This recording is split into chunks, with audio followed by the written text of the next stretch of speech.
साम्राज्य सामान्यांचा असामान्य आवाज। पंजाब तालीम दगडफेक प्रकरणी 20 ते 25 जणांवर गंभीर गुन्हे दाखल। याबाबत मिळालेली अधिक माहिती अशी, काल रात्रीच्या सुमारास सोलापुरात एक धक्कादायक प्रकरण घडले। पंजाब तालीम बाबा कादरी मस्जिद परिसरात राहणाऱ्या नरेश मस्के हे आपल्या कुटुंबियांसोबत रविवारी रात्री 9:30च्या सुमारास गाडीवरून बाहेर जाताना रस्ता न दिल्याने वाद झाला। त्यानंतर तिथे 2 गट आमनेसामने आल्याने दगडफेक सुरू झाली। दगडफेकीत एक रिक्षा फोडली। त्यानंतर एक गट पंजाब तालीम परिसरात पोहोचला। तिथे थांबलेल्या एका टेम्पोला लक्ष्य केले। दोन्ही गटातील हे धूमचक्र अर्धा तास सुरू होते। सदरील माहिती पोलिसांना मिळाली। पोलीस घटनास्थळी दाखल झाले। लाठीमार करून जमावास पांगवण्यास सुरुवात केली। त्यातच दोन्ही गटांनी तुफान दगडफेक करण्यास सुरुवात केली। शिवाय मिळेल त्या साहित्याने एकमेकांच्या दिशेने भिरकवण्यास सुरुवात केली। यात दगड, वीट, पेवर ब्लॉक, काठ्या वापरण्यात आल्या। त्यामुळे बाबा कादरी मस्जिद ते पंजाब तालीम परिसरात दगडांचा खच दिसून आला।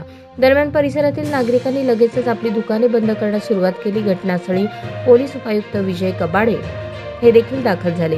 त्यांनी शांततेत राहण्याचे आवाहन केले। अफवेवर विश्वास ठेवू नका असे देखील आवाहन केले।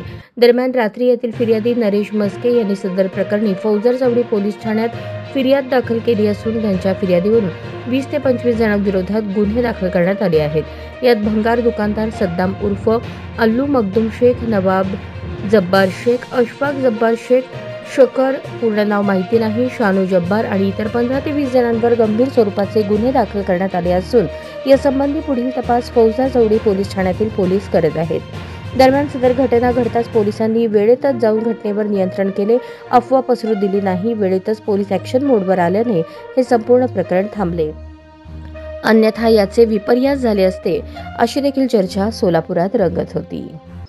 सोलापूर शहरात पंजाब तालीम एरियामध्ये एका ठिकाणी जाण्यासाठी रस्ता नाही या कारणासाठी एका मोटरसायकल स्वारांनी तिथे थांबलेल्या घोळक्यासोबत वाद घातला। त्या वादाचं पर्यावसन भांडणामध्ये झालं। त्या घोळक्यांनी त्या संबंधित मुलाला मारहाण केली आणि मग त्या मुलाच्या बाजूने सुद्धा 10-12 मुलं येऊन दोन्ही गटांनी एकमेकांवर दगडफेक केली। या दगडफेकीमध्ये एक मोटरसायकल, एक 4 व्हीलर याचं नुकसान झालेलं आहे।